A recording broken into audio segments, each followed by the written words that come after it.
Bible tells us that we were made for more than this world, which basically means that there is in us a restlessness for something more than the physical reality that we are in.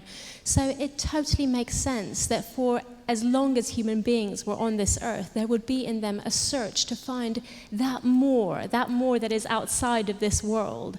And so there is, unsurprisingly, a whole host of different religions and philosophies that try and fill that hole, that try and address that deeper question that says, look, we're basically convinced there's got to be more to life than this.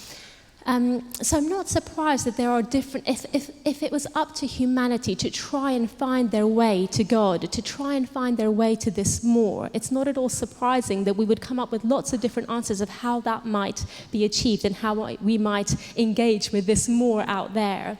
The message of the Christian faith is that the person, the author of the story, the God who authored this story and the God who created us, didn't wait for us to make our way to him. He came down to earth. So how can we know that Christianity is true as opposed to the other religions? Well, part of the uniqueness of the Christian message is that God came down to us and revealed himself in the person of Christ. Now, this isn't just a kind of a mystical reality. This is a historical fact. So here's where we come to some of the evidence parts of it. You look at history and you look at science and you look at the basic logic and philosophy, and you say, look, do the claims of the Christian faith seem to correlate to reality, seem to correlate to this external world? And my search has led me to believe that it does. And there's another question as well to ask about any religion or any philosophy.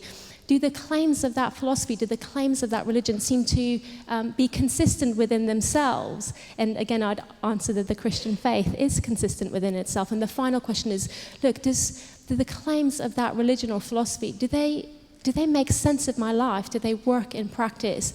And I'd say I've spent a lot of time looking at different religions. Obviously, this is the shortest answer, but in my experience, it's only the Christian faith that can answer all three of those questions.